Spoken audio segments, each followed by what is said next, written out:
Hi, my name is Cooper Carlyle, and today I'll be sharing with you my short thesis for Under Armour Class A shares.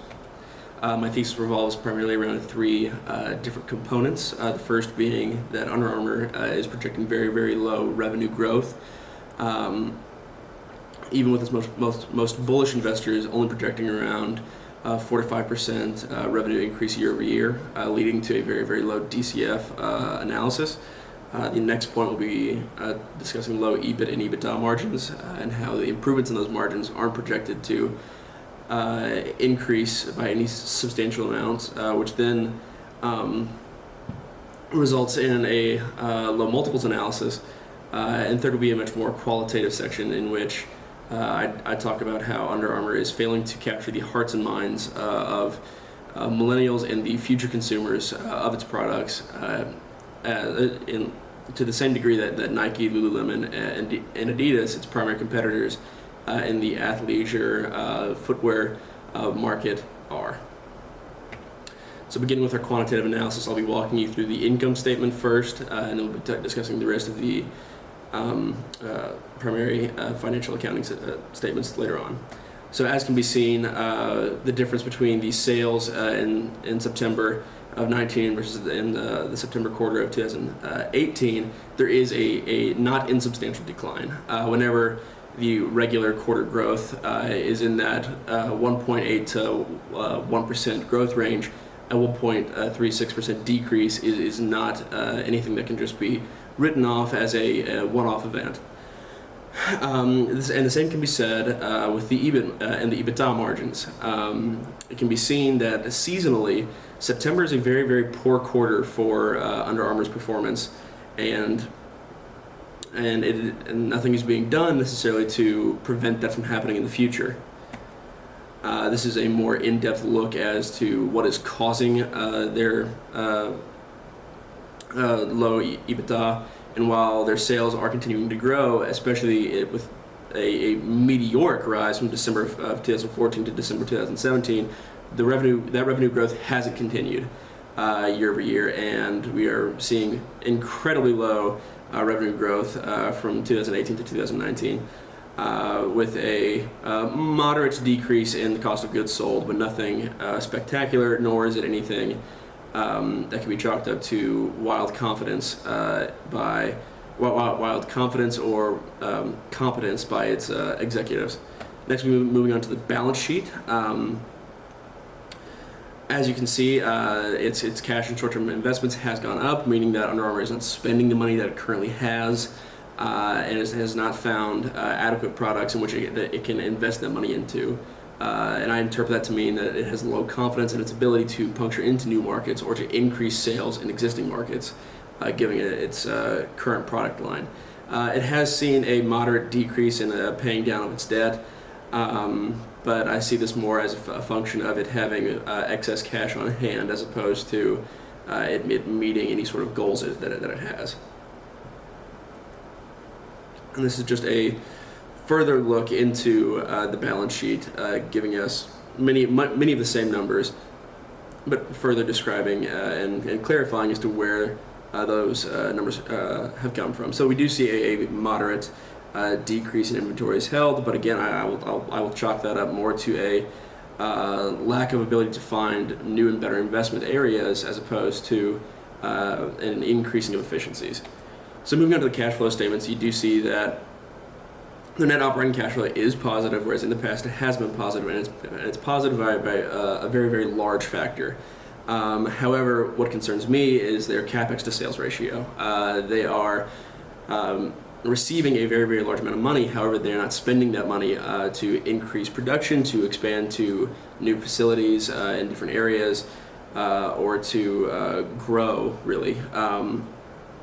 And I don't necessarily see that, especially when you look at the quarter, like the seasonality report, I see that as a good thing. Again, you can see, just as with the revenue growths in September of the September quarter is most often their lowering quarter, the quarter in which they're losing.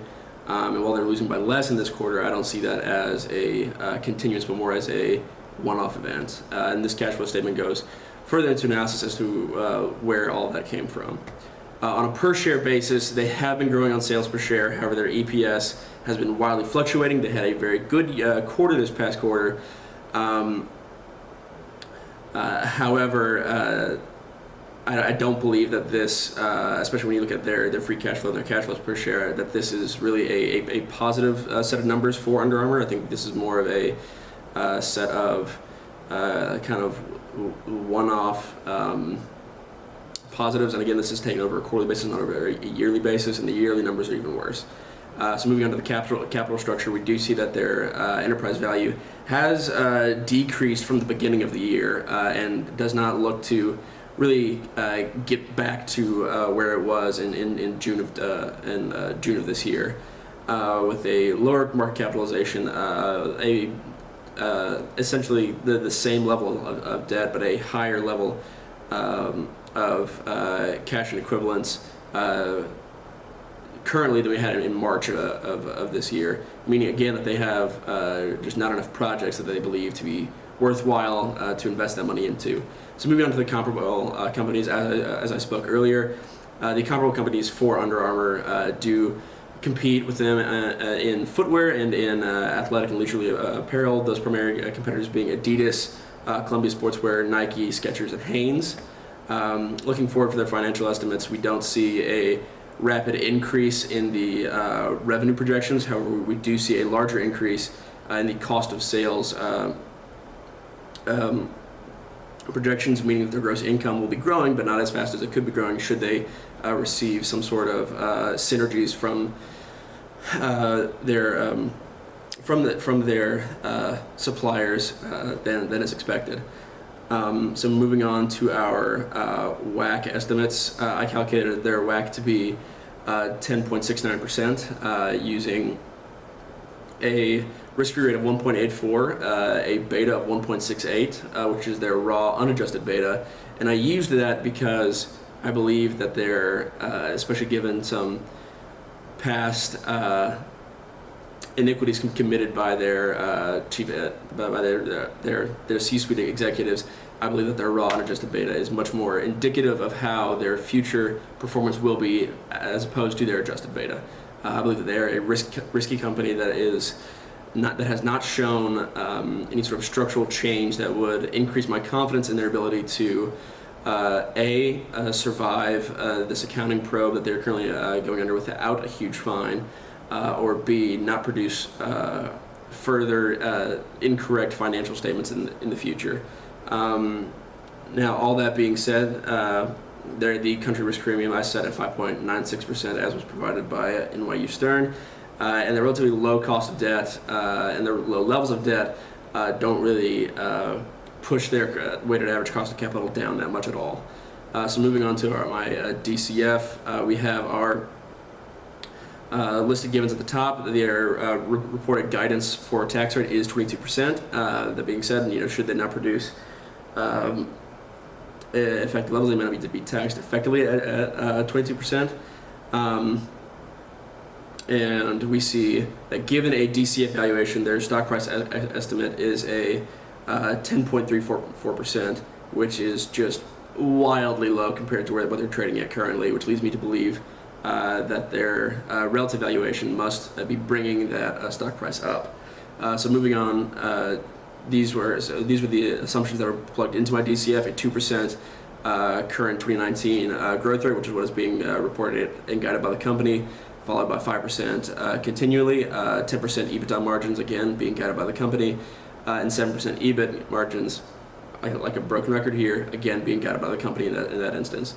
And purely based off of DCF, they have a 46.35% downside.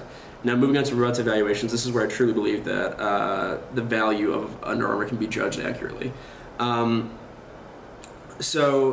Given that their comps by Hoover's, which is what I used as their comp base, has a 15.33x multiple, I used that to calculate what would be the implied value of the Under Armour shares. I got a 17.22, which is significantly better, but still is guiding down from what they're currently trading at, which they ended today at 19.25, but this only represents an 11% downside.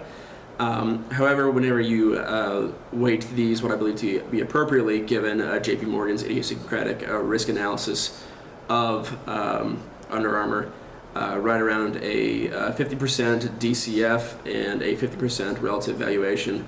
It brings out a price target of 13.78, which represents a 28.43% downside for Under Armour, meaning that I believe that we will see a 28.43% upside for every share that we short sell.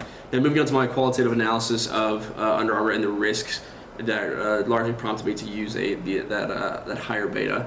So they're currently undergoing a federal accounting probe into their practices. Their prior CFO was allegedly fraudulently commenting and reporting on their accounting statements, leading me to believe that what we have used in our DCF are inaccurate numbers. But given that we don't have any different numbers, these are the numbers that I had to use. And as is written, uncertain financials, when you are questioning the trustworthiness of those financials, are wrong financials. So I believe that this accounting probe reveals that Under Armour is in an even worse position than it has guided us to believe, and given that it is already coming out short, I believe that the true short value of Under Armour is even greater for us than is currently being reported. So now we move on to sector competition. Under Armour operates in a very, very highly competitive sector, especially when compared to its competitors. Under Armour's marketing spend, which comes out to be around $647 million, is significantly lower than, per se, Nike's, which is at $5.6 billion. So while they're spending roughly the same amount percentage-wise on marketing, it is very, very hard to compete with Nike and with Adidas whenever they have those just wildly high dollar figures to spend on marketing, especially with Under Armour's athletes, which are their primary marketing push and marketing figureheads, underperforming in a season in which they need to be excelling to compensate for Under Armour's failures elsewhere. Tom Brady is beginning to show his age. Steph Curry is injured and out of it. J.J. Watt has been injured and is out of the season, and these are very, very big, heavy-name guys in their respective sports, but whenever they aren't playing, or whenever they aren't playing well, they aren't effectively marketing the Under Armour brand to potential consumers. Nike and Adidas have larger shoe offerings, and while it's a section of their business that Under Armour has been trying to boost sales in, it is very hard to compete with entrenched brands, especially when Nike has LeBron and Adidas has James Harden, especially when basketball shoes are what Under Armour is trying to push on its consumers. Columbia, Nike, and Adidas also have larger clothing offerings. Now,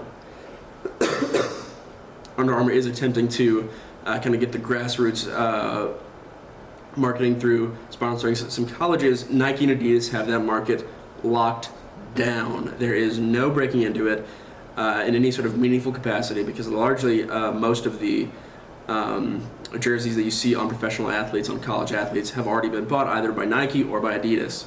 The next risk I see is in declining department store sales.